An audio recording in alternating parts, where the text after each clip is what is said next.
So alright, welcome back to the channel guys. कैसे हो आप लोग? I hope all doing good. भाई लिटरली गाइस, मैं अभी अभी के टाइम पे बहुत ही ज़्यादा बिजी चल रहा हूँ, इसलिए मैं आपके लिए व्लॉग्स वगैरह नहीं बना पा रहा हूँ, क्योंकि भाई अब गर्मियाँ शुरू हो चुकी है और गर्मियों में भाई मुझे मतलब 12 से 13 घंटे काम करना पड़ता है भाई, हर दिन। ठीक है, हर दिन। शनिवार को भी अगर काम है तो भाई मैं उसमें भी ओवर टाइम करता हूँ भाई। सो भाई मेरे पास थोड़ा सा समय रहता है भाई शाम के टाइम पे, और उसमें फिर मैं थक जाता हूँ, फिर मैं सो जाता हूँ भाई खाना पीना खा के। इसलिए भाई मेरे को टाइम ही नहीं मिल पाता वीडियो बनाने का। सो बट मुझे पता है भाई यूट्यूब में कंसिस्टेंट रहना पड़ता है, इसलिए भी भाई मैं जैसे ही मेरे पास 10-15 मिनट भी होते हैं और आधा घंटा भी होता है तो भाई मैं वीडियो बनाने के लिए निकल जाता हूँ, जस्ट बिकॉज भाई मुझे पसंद है भाई वीडियोज़ बनाना। ठीक है, सो आज का वीडियो कोई व्लॉग वगैरह नहीं होने वाला, आपने टाइटल थंबनेल देख लिया होगा भाई। आज की वीडियो में हम प्रॉपर बात करेंगे कि भाई अगर आप कोरिया में आओगे तो आपको आपका कितना खर्च होने वाला है भाई कोरिया में। एज ए स्टूडेंट आओ कितना खर्च होगा, एज अ वर्कर आओ कितना खर्च होगा, और आप अगर आप जॉब भी करते हो तो आपको कितना खर्च होने वाला है कोरिया में, जो आपको करना ही करना है भाई। ऐसा नहीं कि कर भी सकते हैं नहीं भी कर सकते, जो खर्च आपको करना ही करना है उन खर्चों के बारे में मैं बात करूंगा। उसके बाद ओवरऑल आपकी सेविंग कितनी होगी कोरिया में, और उसके बाद मैं लास्ट में बताऊंगा भाई आपको एज अ वर्कर कोरिया में आना चाहिए या फिर एज अ स्टूडेंट कोरिया में आना चाहिए। ठीक है, so video gonna be very interesting guys, so watch till the end. चलो आज का वीडियो शुरू करते हैं। तो भाई अब मैं सबसे पहले खर्चे की बात करूँगा। जो हमारा मेन खर्चा है वो है रेंट का भाई। आप किसी भी आउटसाइड कंट्री में जाओ, आपको भाई सबसे पहले रेंट ही देना पड़ता है। अब ऐसा तो है नहीं आप किसी कंट्री में गए आपने सीधा घर खरीद लिया। You should be a millionaire. ठीक है, कोई घर खरीदने के लिए आपको मिलीनियर होना पड़ेगा फर्स्ट में। बट अगर आप कभी फॉरेन कंट्री पे जाओ, अगर आपको कहीं जाओगे, अगर आपका कोई प्लान है बाहर जाने का, तो भाई आप कहीं तो रहोगे ना भाई, किसी घर में तो रहोगे। उस घर का आपको देना पड़ेगा रेंट, और जो कि होता है बहुत ही ज़्यादा भाई। आउट कंट्री में रेंट बहुत ही ज़्यादा होता है भाई। और पहले मैं बात करता हूँ अपनी रेंट की भाई। मैं अपने रूम का कितना रेंट देता हूँ भाई। अगर आपने मेरा रूम अभी तक नहीं देखा ना भाई, यहाँ ऊपर पे वो लिंक आ रहा होगा भाई, वहाँ जाके आप वीडियो देख सकते हो भाई। आप मेरा रूम देखो भाई पहले, उसके बाद फिर इस वीडियो में आना भाई। उस रूम का भाई मैं कोरियन 2.5 लाख वॉन पे करता हूँ भाई। कोरियन 2.5 लाख वॉन, जो कि इंडियन लगभग 15,000 रुपये होते हैं भाई। लिटरली गाइज मैं एक कंटेनर में रहता हूँ, कंटेनर में। बाहर से झोपड़ी टाइप का है और अंदर से 3 स्टार रूम है भाई, मैं कह सकता हूँ, क्योंकि उसमें एसी भी है, हीटर भी है। सो 3 स्टार रूम है अंदर से। सो इसलिए बोल रहा हूँ मैं, आप मेरा पहले रूम टूर देख लो। और उस रूम का भाई मैं 15,000 रुपये देता हूँ। सो जो सबसे मेरा मेन खर्चा है ये मेरा अपना रेंट का है भाई, 15,000 रुपये। और ऐसा नहीं है कि अगर आप कोरिया आओ आपको भी मेरे ही जैसा रूम मिलेगा भाई। क्या पता आपको अपार्टमेंट में रहना को मिले, है ना, क्या पता आपको अपार्टमेंट में रहना पड़े। सो अगर आप अपार्टमेंट में रहते हो तो भाई उसका रेंट तो बहुत ही ज़्यादा होगा। अब आप मान के चलो 50,000 भाई। अगर आप 50,000 रेंट में ही दोगे तो आप कैसे सेविंग करोगे? और उससे पहले मैं इनकम की बात कर लेता हूँ भाई। कोरिया में इनकम की बात करूँ तो भाई अगर आपकी सैलरी बेसिक है ना, बेसिक, तो फिर आपको दिक्कत होगी भाई अपार्टमेंट में रहने में। और जो कोरियन बेसिक सैलरी वो अभी चल रही है लगभग 20 लाख वॉन। ठीक है, 20 लाख कोरियन वॉन, जो कि इंडियन 1 लाख प्लस होता है भाई। तो सोच लो अगर आप सिर्फ बेसिक सैलरी कमा रहे हो और उसमें भी आप रेंट पे रह रहे हो, अपार्टमेंट में रह रहे हो, तो भाई आपका सेविंग नहीं होगी, क्योंकि 50-60 हज़ार आपके रेंट में ही चले जाएंगे। बाकी 50-60 हज़ार वो आपके कोई अदर खर्चे होंगे और आपकी सेविंग बिल्कुल भी नहीं होगी। जैसा मैं हूँ ना भाई, मैं रहता हूँ एक कंटेनर में। सो मेरा रूम का भाड़ा है सिर्फ 15,000। ठीक है, उसके बाद हम मैंने बात की भाई सबसे आपका मेन खर्चा होने वाला है रेंट का कोरिया में। ठीक है, सो आपकी सैलरी थोड़ी बेसिक से ऊपर होनी चाहिए, तो अगर आप अपार्टमेंट में रहोगे तो भी आप सेविंग वगैरह कर सकते हो। ठीक है, अब हम बात करेंगे दूसरे खर्चे की भाई। जो हमारा दूसरा मेन खर्चा है वो है हमारा ग्रोसरी का भाई।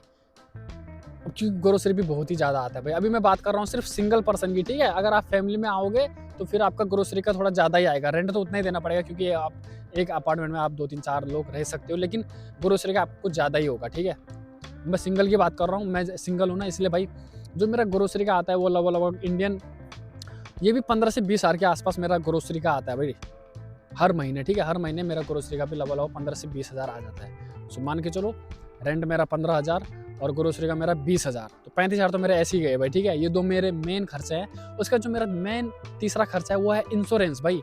ये आपको देना ही देना है, इंश्योरेंस भी आपको देना ही देना है। ये होता है कंपनी के अनुसार। जिस कंपनी में मैं हूँ भाई, उस कंपनी में मैं अपना हेल्थ इंश्योरेंस देता हूँ, जो कि होता है इंडियन 7,000 के आसपास।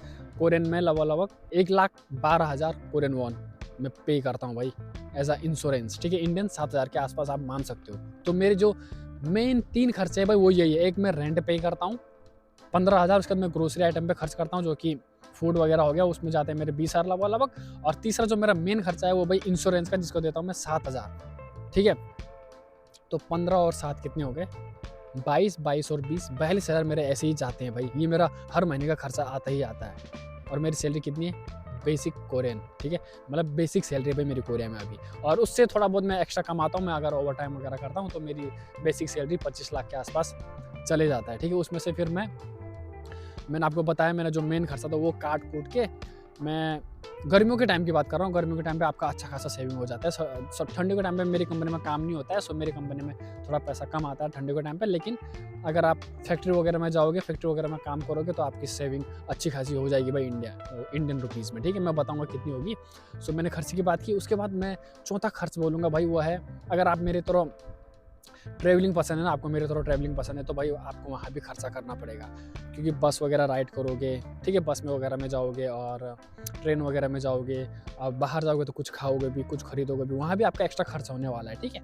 सो उसमें भी आपका कुछ खर्चा होगा, चौथा खर्चा। और पाँचवा खर्च में मिसलिनियस खर्चा मान लूँगा, कभी आप दोस्तों के साथ गए तो पार्टी वगैरह किया, तो वो खर्चा भी आप मान लो। सो मोटा मोटी 3 आपके मेन खर्चे होने वाले, एक रेंट का होने वाला है, एक ग्रोसरी का, एक इंश्योरेंस का। और अगर आप एज ए स्टूडेंट आते हो तो भाई आपका एक चौथा खर्चा होने वाला मेन, वो है फीस भाई आपकी। स्कॉलरशिप में आओगे तो इट्स ओके, अगर स्कॉलरशिप में नहीं आओगे तो भाई आपको ट्यूशन फीस भी देना पड़ेगा, और उसमें फिर आपकी स्थिति बहुत ही ख़राब हो जाएगी भाई। एक बात तो मैं पहले बता देता हूँ भाई, स्टूडेंट्स, अगर आप एज ए स्टूडेंट कोरिया में आ रहे हो ना, तो भाई आपका फोकस पैसे कमाना नहीं होना चाहिए। क्योंकि अगर आपको पैसा भी कमाना है और आप एज ए स्टूडेंट आना चाह रहे हो ना भाई, तो ऐसा मत करना, क्योंकि आपके पैसे नहीं बचने वाले भाई। क्योंकि स्टूडेंट लोग ज़्यादा काम नहीं कर पाते, उनके लिए इलीगल होता है भाई। एज अ वर्क, जैसे मैं वर्कर हूँ ना भाई, मैं हफ्ते में 40 घंटे काम करता हूँ, तो आप एज ए स्टूडेंट आओगे ना, तो कोरिया में भाई आपको सिर्फ 20 ही घंटे मिलेंगे भाई। हफ्ते में सिर्फ आप 20 घंटे काम कर सकते हो। सोच रहे हो, आपकी सेविंग बिल्कुल भी नहीं होने वाली भाई। आपको क्या पता घर से पैसा मांगना पड़े यहाँ रहने के लिए, ठीक है। अगर आपका फोकस सिर्फ पढ़ाई में है तो ही आप स्टूडेंट वीज़ा में आओ। अगर आपको पैसा कमाना है, उस हिसाब से भाई स्टूडेंट वीज़ा में मत आना, उसके लिए आपको वर्किंग वीज़ा में ही कोरिया में आना पड़ेगा। समझ रहे हो ना मैं क्या कहना चाह रहा हूँ। अगर आपका फोकस पढ़ाई में है तो फिर स्टूडेंट वीज़ा में आओ, और अगर आपका फोकस पैसे में है तो भाई एज अ वर्कर या फिर किसी जॉब के थ्रू कोरिया में आओ, वो आपके लिए बेटर रहेगा भाई। समझ में आया ना मेरी बात। क्योंकि मैं स्टूडेंट हूँ भी नहीं, सो मैं वर्कर हूँ, इसीलिए वर्कर के पर्सपेक्टिव से बोल रहा हूँ भाई। मैं पैसे कमाने वर्कर में वर्किंग वीज़ा में आओ और जॉब वीज़ा में आओ।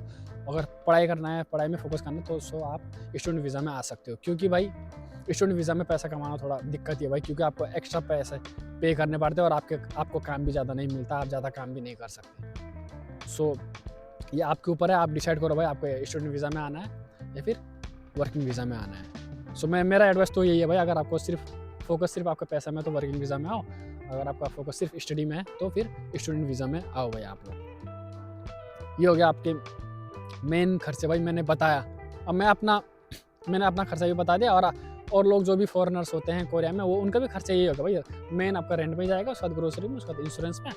और आप कभी बाहर जाते हो, पार्टी वगैरह करते हो, उसमें आपका खर्चा होने वाला है। या फिर आप कभी ट्रैवलिंग वगैरह करते हो तो उसमें आपका खर्चा होने वाला है। सो मोटा मोटी अगर आप अपार्टमेंट में नहीं रहते हो मेरी तरह, ऐसे वैसे वर्कर्स लोग थोड़ा पैसा बचा सकते हैं यहाँ से, क्योंकि वर्कर्स जितने भी होते हैं ना, वो लगभग ऐसे नॉर्मल से कंटेनर वगैरह में रहते हैं और छोटे छोटे रूम पे ही रहते हैं भाई। स्टूडेंट अपार्टमेंट वगैरह में रहना पड़ता है, सो इसलिए भी आपको थोड़ा ज़्यादा खर्चा आ सकता है। सो वो आपके ऊपर डिपेंड करता है भाई। अगर आपको लग्जरी रूम में रहना है तो उसके लिए आपको ज़्यादा पैसा देने पड़ेंगे और आपकी सेविंग कम होगी। अब मेरी तरह नॉर्मल रूम में रहना है, जहाँ हीटर भी है, एसी भी है और नॉर्मल आपको सोने के लिए बेड भी मिल रहा है, तो अगर उस तरह से आप रहोगे तो आप थोड़ा अच्छा खासा सेविंग कर सकते हो। मेरा कहने का मतलब यही है। और आपकी सैलरी भी थोड़ा हाई होनी चाहिए भाई। अगर आपको अपार्टमेंट वगैरह में रहना है तो आपकी सैलरी थोड़ी हाई होनी चाहिए भाई, बेसिक से थोड़ा हाई होनी चाहिए। और जैसे मैं हूँ कोरिया में ना, मैं अपार्टमेंट में नहीं रह सकता भाई, बिल्कुल भी नहीं रह सकता, क्योंकि मेरी सैलरी बेसिक आती है और बेसिक सैलरी में मैं अपार्टमेंट में बिल्कुल भी नहीं रह सकता, क्योंकि मेरे को बहुत दिक्कत होगी और मैं सेविंग कर ही नहीं पाऊँगा भाई। इसलिए भाई मेरा जो जैसा रूम है वही काफ़ी अच्छा है, क्योंकि इंडिया में मैं इससे भी बुरे घरों में रहा हूँ, तो ये तो मेरे लिए 5 स्टार जैसा ही है भाई। सो आई लाइक माई रूम। सो इसलिए बोल रहा हूँ, आप मेरा रूम टूर देखना, उसका मैं 15,000 देता हूँ। आपको ये वर्थ इट लगता है नहीं लगता, वो मेरे को कमेंट करके बताना। और कंक्लूजन भाई मैंने बता दिया आपको, पैसा कमाने वर्किंग वीज़ा में आओ, पढ़ाई करनी है स्टूडेंट वीज़ा में आओ, ठीक है। और कैसे आओगे वो सब हम दूसरी वीडियो में बात करेंगे। अगर आपको जानना है कि भाई इंडिया से कोरिया कैसे आए एज ए स्टूडेंट और as a worker, so let me know in the comment, भाई मैं आपको फुल डिटेल दूंगा। अब चलो कुछ व्लॉगिंग कर लेते हैं भाई, यही था आज का टॉपिक। सो फिलहाल अभी मैं आया हूँ पार्क में भाई, क्योंकि भाई मैंने आपको बोला ना भाई आजकल मैं 10 से 12 घंटे रेगुलर काम कर रहा हूँ ना, इसलिए भाई मैं थक जाता हूँ, बहुत ज़्यादा वीडियोस वगैरह नहीं बना पाता हूँ। सो इसलिए भाई मैं पार्क में आया अपने माइंड को फ्रेश करने, और इसी बहाने एक टॉपिक पे वीडियो भी बना दिया मैंने। और अब रात होने वाली है भाई, क्योंकि सनसेट हो चुका है और रात होने वाली है। और बाकी पार्क अच्छा है भाई, मैं आपको बैकग्राउंड दिखा देता हूँ एक बार। तो ये है भाई पार्क, इसका मैं डिटेल वीडियो बनाऊंगा गाइस जब मैं दूसरी बार आऊँगा। आज तो अब मेरा टॉपिक नहीं था ना ये, इसीलिए ठीक है भाई। आज के वीडियो हम यहीं तक करते हैं guys. So thanks for watching, see you in the next one, bye.